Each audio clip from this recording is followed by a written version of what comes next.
Hitler ने तो आंखों के कलर के ऊपर डिस्क्रिमिनेशन कर लिया था, है ना। उसने कहा था ना, नीली आंखें वाले जो हैं वो श्रेष्ठ व्यक्ति हैं इस दुनिया में, बाकी सबको खत्म करो। जैसा कि मैंने आपसे कहा था कि आप एक दिन सर्च करना न्यू वर्ल्ड ऑर्डर के बारे में, न्यू वर्ल्ड ऑर्डर में क्या चल रहा है। न्यू वर्ल्ड ऑर्डर के बारे में दुनिया क्या बात करती है कि एक समय ऐसा आएगा कि दुनिया में जितनी भी महामारी हैं उनको फैला करके ये उद्देश्य रखा जाता है कि, मतलब वो एक हाइपोथेसिस भी बोलते हैं बहुत सारे लोग उन्हें, और ये कहा जाता है कि इस दुनिया की जो 90% पॉपुलेशन है उसको एक दिन खत्म कर दिया जाएगा, महामारी के नाम से या किसी भी तरह से आपका, या दुनिया भर की चीज़ें फैला करके एक समय पर, और एक आपका सिंगल गवर्नमेंट होगी पूरी दुनिया में, और चंद लोग जो उसमें शामिल हैं वो उसको रूल कर रहे होंगे, उनके वंशज रूल कर रहे होंगे। समझ पा रहे हैं। तो इसी गांधी जी के साथ में यहाँ को इसको लेकर के एक ज्यादती हुई, ये बात याद रख लेना, यहाँ पर ज्यादती हुई। ज्यादती क्या ज्यादती हुई जी? क्या गांधी जी को क्या खराब लगा? गांधी जी एक दिन रेल में जा रहे थे और ट्रेन जा रही थी डरबन से प्रेटोरिया। डरबन से प्रेटोरिया घूमते थे ये वहां पर। डरबन से प्रेटोरिया, ये दक्षिण अफ्रीका के ही शहर हैं। डरबन से प्रेटोरिया जाते समय saint Pietermaritzburg, saint Pieter saint Pietermaritzburg, Maritzburg, saint Pietermaritzburg, Durban से प्रिटोरिया जाते समय सेंट पीट्स मारिट्सबर्ग स्टेशन पर टिकट उतार दिया गया। उन्होंने अपना टिकट भी दिखाया कि भाई मेरे पास तो ये टिकट है प्रथम श्रेणी का। उन्होंने कहा नहीं, तुम नहीं बैठ सकते। उतार शब्दों में इसको लिख लेना, क्या बोलेंगे, यहाँ पर लिख लेना, pushed at at saint Pete's Durban to Pretoria. तो गांधी जी की भावनाओं को बहुत ठेस पहुंची, है ना। ये घटना भी 1893 की है। तो यहाँ पर पहली चीज, गांधी जी को यहाँ पर लगा कि भाई इस तरह से तो जो है भेदभाव नहीं होना चाहिए। व्यक्ति के जीवन में बहुत सारी घटनाएं आती हैं, हर व्यक्ति उनसे प्रभावित हो, ये आपका या कुछ परिवर्तन ही ला पाए ये जरूरी नहीं होता। घटनाएं तो बहुत लोगों के साथ में घटती हैं। जैसे मैं आपसे अक्सर कहता हूँ इस बात को, बाबा साहब भीमराव अंबेडकर जी ने जिस घटना का सामना किया अपने जीवन भर में, तो उसके मतलब कि परिवर्तन के लिए उन्होंने अपने जीवन भर संघर्ष किया कि लोगों के राइट्स के लिए मुझे लड़ना है, लोगों के पास में क्या अधिकार होने चाहिए उनके लिए मुझे लड़ाई लड़नी पड़ेगी। यूं तो ऐसा डिस्क्रिमिनेशन तो राजा राम मोहन राय के साथ में भी हुआ था, है ना। राजा राम मोहन राय एक बार जा रहे थे पालकी में, बैठे हुए अपनी में, पालकी समझते हो ना जिसको लोग ले जाते हैं ऐसे, तो घोड़े पे जुड़ी हुई थी और पालकी थी और उसके पर्दे लगे हुए थे। अब अंग्रेज अफसर कोई साइड में खड़ा था ईंटों पर सड़क के किनारे, तो राजा राम मोहन राय के जो आपका सर्वेंट्स थे उन्होंने देखा नहीं, जो उनके नौकर थे उन्होंने देखा नहीं। तो अंग्रेज को काफी बुरा लगा, अंग्रेज ने उनकी बग्गी रुकवा ली, पालकी को रुकवा लिया और कहा कि ये क्या बदतमीजी है। तो राजा राम मोहन राय ने माफी मांगी उस अंग्रेज व्यक्ति से, लेकिन उस अंग्रेज व्यक्ति का इस बात से भी दिल नहीं भरा था, और उसने लिखित में उसको लिया और सब बग्गी वग्गी को लेके चला गया था हेडक्वार्टर राजा राम मोहन राय की, और बाद में माफी मांग के लिखित रूप से माफी मांगी गई और तब छोड़ा। तो ऐसा नहीं होता कि भाई सबके साथ में जीवन में कुछ संकट या कठिनाई आए और व्यक्ति वहां से एक चेंज के लिए उठ खड़ा हो कि मैं एक परिवर्तन लेके आऊंगा।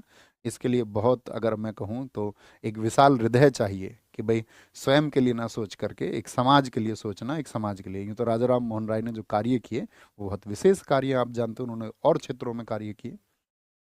तो क्या बोलेंगे, सेंट पीटर्सबर्ग स्टेशन पर उन्हें धक्का दे दिया गया। अब यहाँ गांधी जी के सामने कुछ समस्याएं आई जब वो आपका अफ्रीका में थे। तो उनका जो प्रथम आंदोलन था, गांधी जी का फर्स्ट मूवमेंट जो था, प्रथम आंदोलन जो था उनका, वो असफल रहा था। ये बात याद रख लेना, असफल रहा था।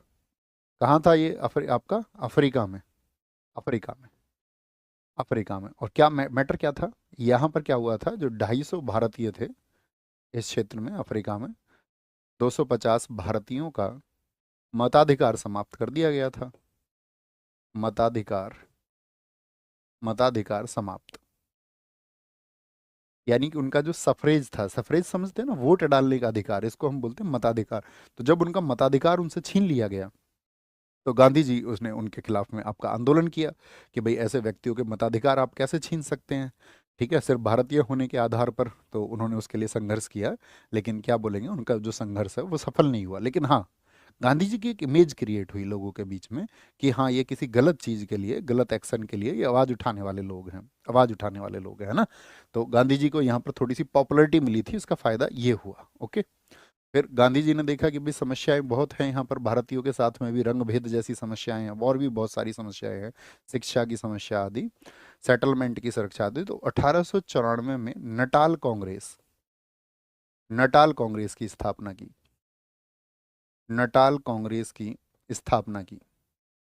ये बेसिक इसका मोटिव यही था, स्थापना, सॉरी, नटाल कांग्रेस की स्थापना की।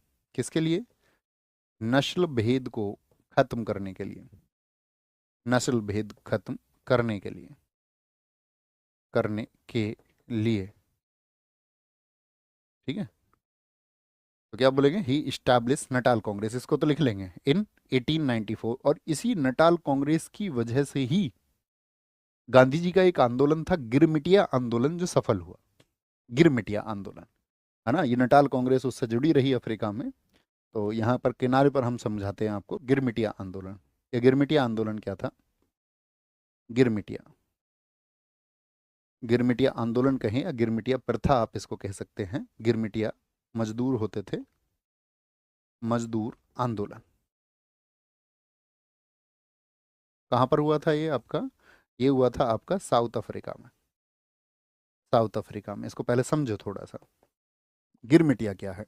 देखो, भारत में आप जानते हैं कि आपका जो अंग्रेजों का शासन था इस समय पर 1900 के करीब में, और भारतीयों के उद्योग धंधों को किस तरह से अंग्रेजों ने विनाश की तरफ ले जाने का काम किया था, ये हमने आपको बहुत अच्छे से समझाया कि उन्होंने भारत के आपका व्यापारों को चाहे टैक्सेशन के माध्यम से या खुली छूट दे करके, या आपका उन्होंने कोई भी आपका मान के चलो कि अधिग्रहण के द्वारा उन्होंने भारतीय व्यापारों को बहुत नुकसान पहुंचाया।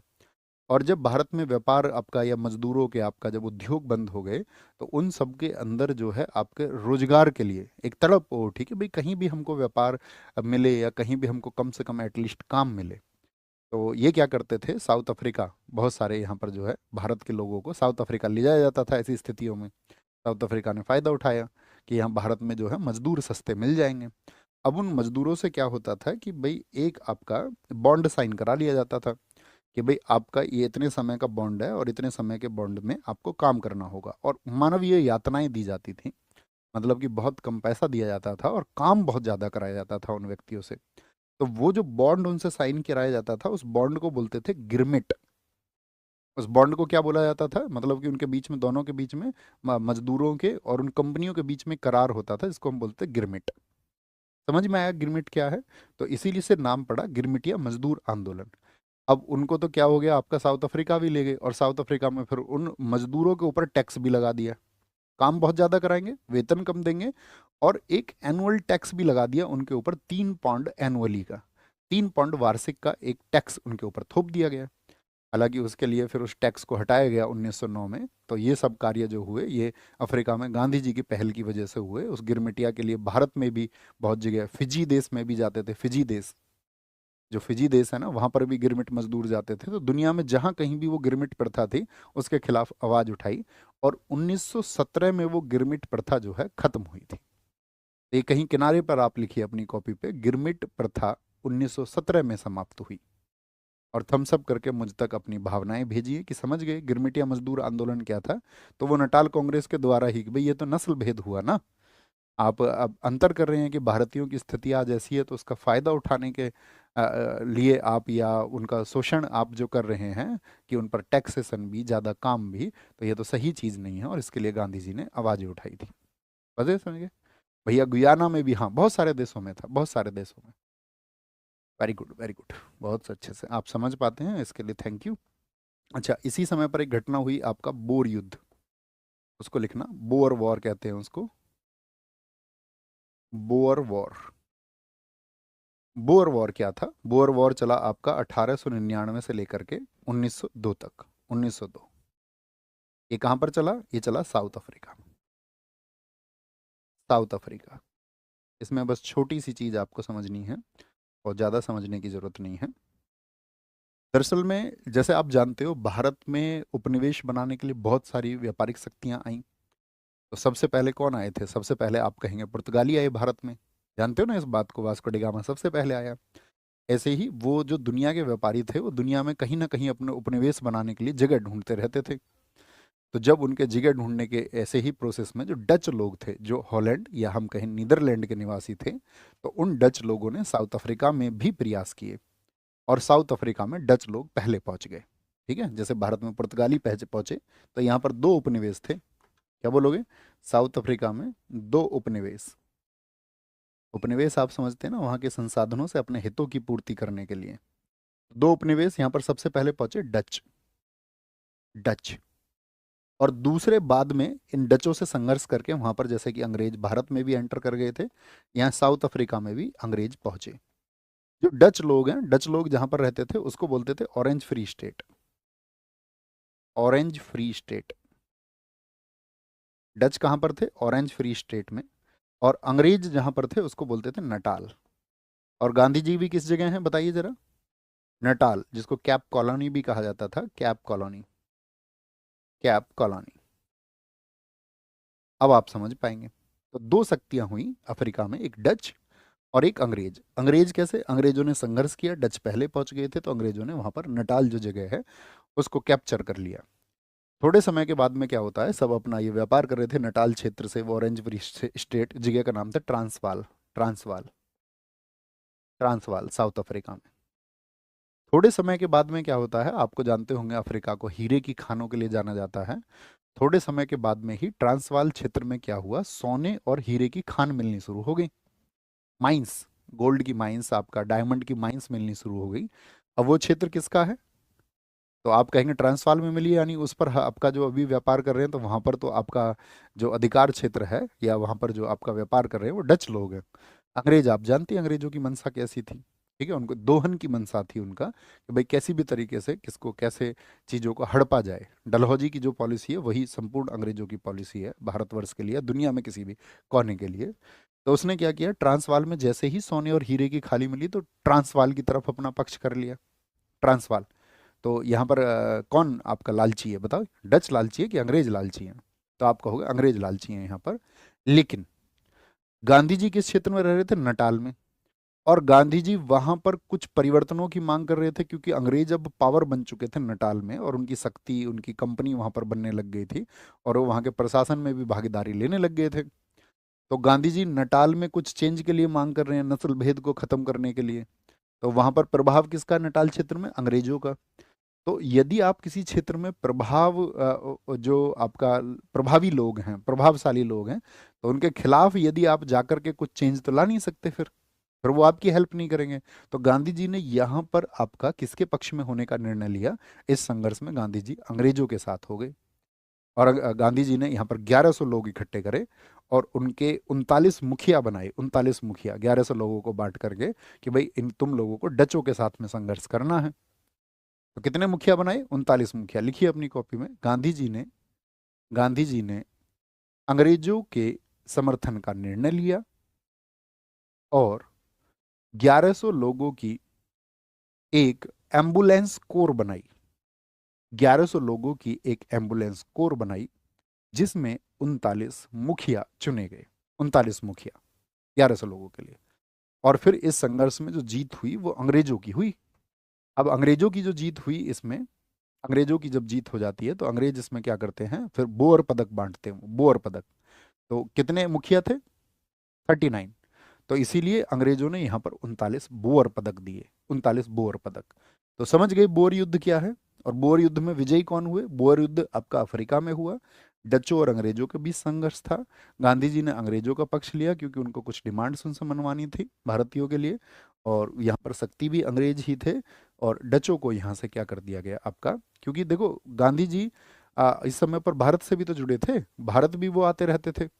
अब भारत वो आते रहते थे, तो यहाँ पर भी अंग्रेजों से कुछ डिमांड रखनी थी। ठीक है, उनके एसोसिएट्स थे, सहयोगी थे, जो उनके साथ में वकील साथी थे, उनके मित्र थे। तो वो ब्रिटिश सरकार के विरोध में इसलिए भी नहीं गए।